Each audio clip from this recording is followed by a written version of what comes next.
Mr. X here, and today we are comparing these two 1/4 scale Rogue statues. And I know what you're thinking, Mr. X, that's all you got? That's what she said.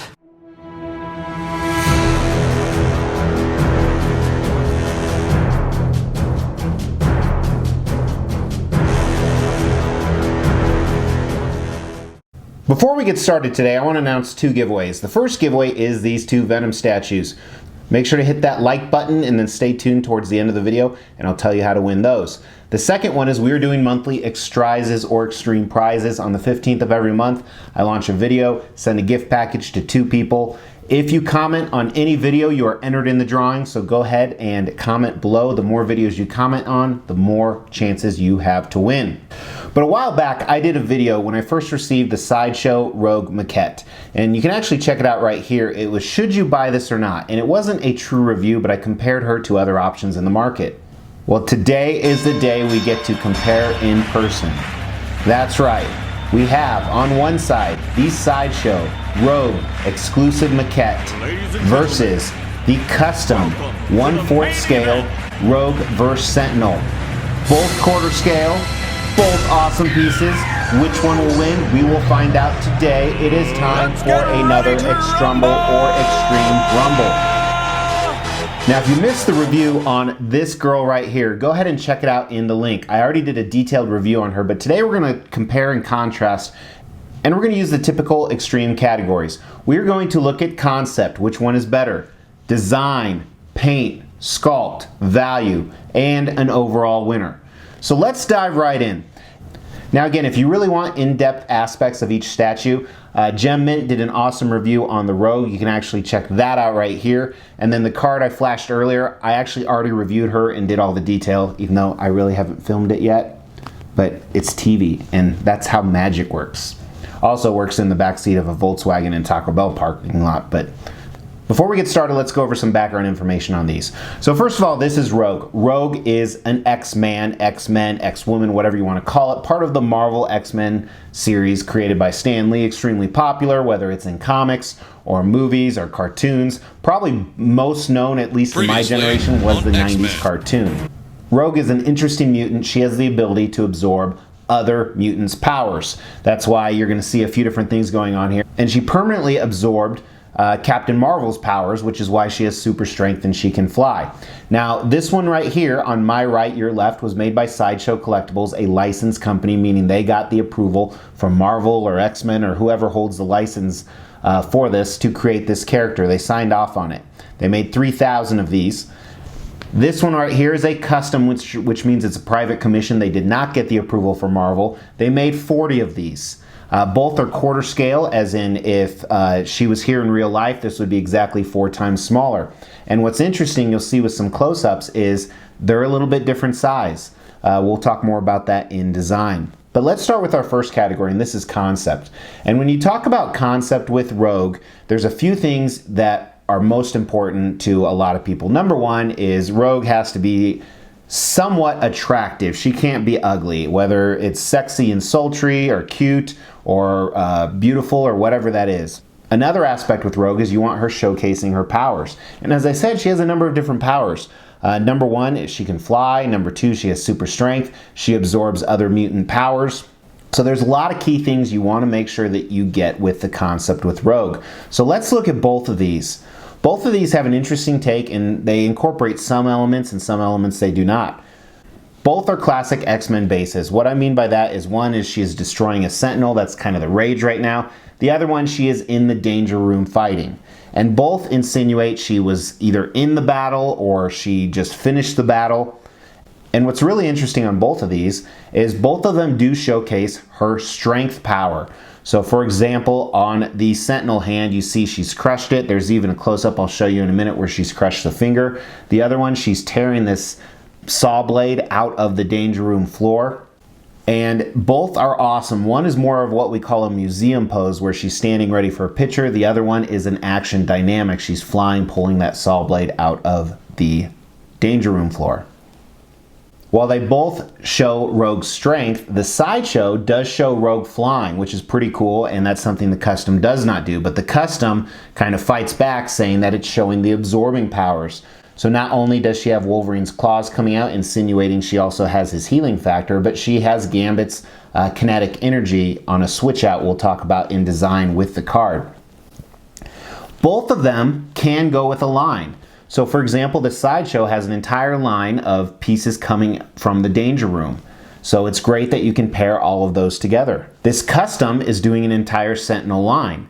And not only that, but there are so many other Sentinel pieces, both licensed and from other custom companies, it can go with either. The disadvantage to that is so many people have different sizes of Sentinel hands and different color schemes. So in my opinion, they do look okay when you mix and match, but it's best when they're all together, like in the picture you saw with her, Cyclops, and Beast.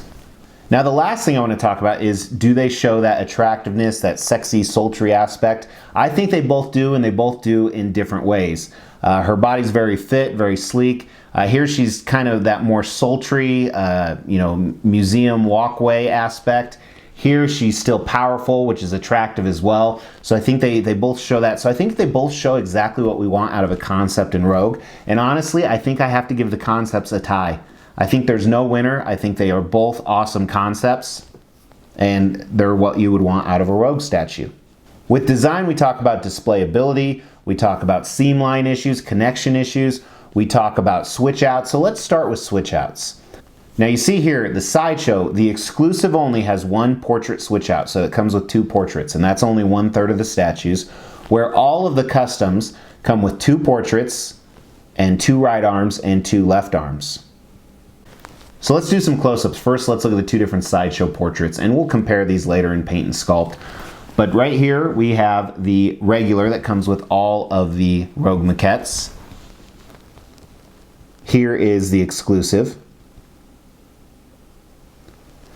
Then on the custom, let's look at the right arm switch out. First, you can have her, as I said, wielding Wolverine's bone claws. Second is her kind of holding her hair back. And then also let's look at this portrait, because this is one of the two portraits. And then on her left hand, she can either be crushing the Sentinel finger or showing off Gambit's power with one of his cards.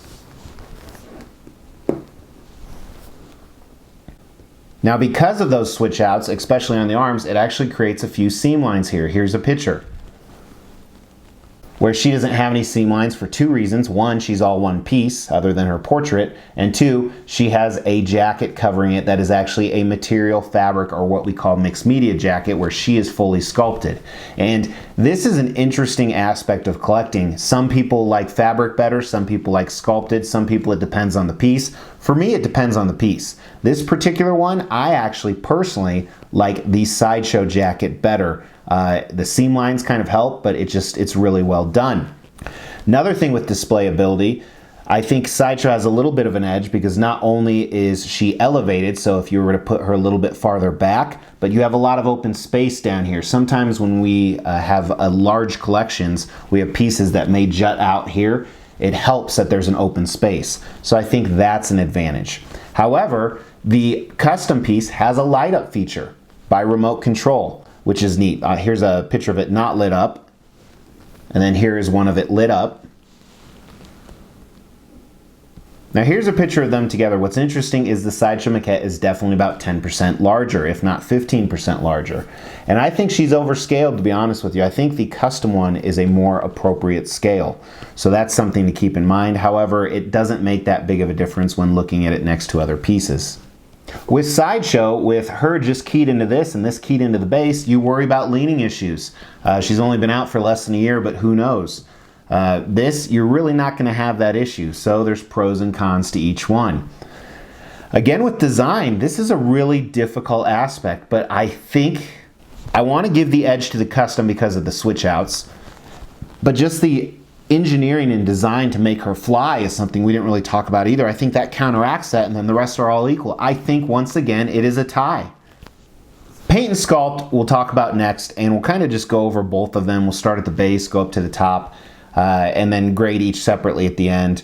But regarding the paint and sculpt, it's kind of interesting because it's hard to compare, because this is a Danger Room, this is a Sentinel hand, which is better. If you watch my review on this one, you know I'm not a huge fan of the base. I like it better than some of their other pieces. This one has a little bit more detail, but the sculpt could have been better. The Sentinel hand looks good. It doesn't look amazing. When I look at this one and all the inner workings and wires and gadgets and the way it's breaking off the floor, I think the base has a superior sculpt on this. Also, I think the paint job, as you see, the tones are just really well done. Now let's look at Rogue herself. And what's interesting is when I was doing the review on the custom Rogue here, I didn't like how dirty her boots were and the rest of her uniform was clean, but the Sideshow is exactly the same. So you look at their boots, they're actually very similar. They use a very similar shading technique. They're both cracked and worn with folds. A lot of very, very similar stuff going on, ironically. The only difference is because the custom's a little more sultry, she has those high heels, which probably are tough to fight in, but that's your typical comic fashion. The custom outfit has a little bit more stitching. Also, there's more voluptuous curves within that booty and her chest, where the other Rogue is a little bit more fit. And what's interesting, you're really going to see this as we get to the portraits, is this is more of a comic stylized version of Rogue, where this is more of a humanistic, real take on Rogue. Many people have commented how the portraits actually look like famous actresses. Moving up to the jacket, again, we already talked about this. I think the jacket's much better on the mixed media. Leather, I think, looks better on a mixed media. It's just the way things work. Now let's compare some of the portraits, because I think that's what it really comes down to on these. While Sideshow has a slight edge on the paint and sculpt on the base, let's look at the portraits. And this may determine what kind of a fan you are. Are you more of a comic fan, or are you more of a realistic take fan like I am? So looking at the custom, as you see, there's not as much detail in the sculpt, in my opinion. Not only in the hair, but the actual portrait. And the way it's painted also really stylizes that comic aspect, where the Sideshow is more realistic. Then here are the other portraits compared to kind of give you an idea. And the same comments. I think the paint is done well. It's just not my style of paint on the custom piece compared to how I like it on the Sideshow piece. So with that, first let's actually grade the paint. While I think the paint is good on the custom piece, I think it goes to Sideshow. And part of this could be my preferences, and I'm basing a lot of this on the portrait itself and the base. I think the body of Rogue is very similar with both of them. With sculpts, some of the views are very same, some are different. I'm not a big sensual, sexual person with statues. Blow-up dolls, yes, but these statues right here, I like how voluptuous she is. I think that really characterizes the comic Rogue a little bit more. So I think her body and anatomy I like better on the custom. However, sculpt on the base, as I talked about, I think Sideshow takes it. So it really comes down to the portraits. Are the portraits that much better on the sculpt? And it's really tough for me. I think I'm going towards the Sideshow because I like that more humanistic take. It looks more like a person than this does. So in my opinion, I think Sideshow wins on the sculpt. I think this Rogue is one of the best pieces Sideshow has ever put out, so it's very difficult to beat. Now we're going to talk about value, and this is a hard one. That's what she said. This is extremely difficult because she retailed at $700, the Sideshow one, which is expensive for a Sideshow piece. She retailed at $950, which is about average for a custom piece. And then we asked the question, do we consider shipping? Because with Sideshow, some people pay $200 to $300 for shipping of this piece. Because of where I live, I paid $300 shipping for this piece. So I think I'm going to eliminate shipping within this equation because it differs around the world. Just talk about the retail value of each piece.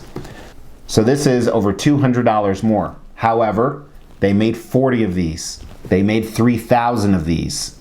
Ironically, these are still sold out and they're reselling for more.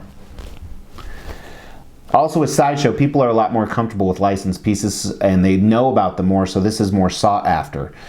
So yes, there are 3,000, but I think the exclusive is still hard to get. I think you still pay more than retail for her. I think you pay around what this price is. So realistically, despite a very low ES, which I love, you guys know that's one of my favorite things, I think Sideshow gets the value as well. And of course, we're talking about retail value. If I had to choose between these two, that's a really tough one. I think for one reason alone, and I'll tell you at the end here, I would go with the Sideshow piece. So I'm going to give the overall win to the Sideshow piece. And the reason for that, I currently have two 1/4 scale Rogue statues here. I have another one coming in. It is a custom. It's right here. This is my most anticipated piece that I have coming in anywhere. So I'm guessing whether it's good or not, I'm just so hyped about it, I'll probably dick ride on it. This is another Rogue vs. Sentinel. So if I had to choose between them, I'd want to keep one that's a Rogue vs. Sentinel and one that's not. So I think that's what gives the edge to the Sideshow. I think both are great pieces. If you're doing an entire Sentinel vs. X-Men line, then she would not fit in it, so this is the way to go. Also, as you saw in the picture where all the pieces are together, she looks phenomenal with them. She really does. So, but those are my thoughts, guys. Let me know what would win in your opinion. Rogue is such an awesome character. It's so cool to see so many different statues made of her. If you want to win that Venom statue, first thing you have to do is make sure you're subscribed to this channel. Make sure you have liked this video and you have that bell notification. When we hit 10,000 subs, we're going to do a video with directions, simplistic directions on how to give those away. Otherwise, I will talk to you guys tomorrow. Take care.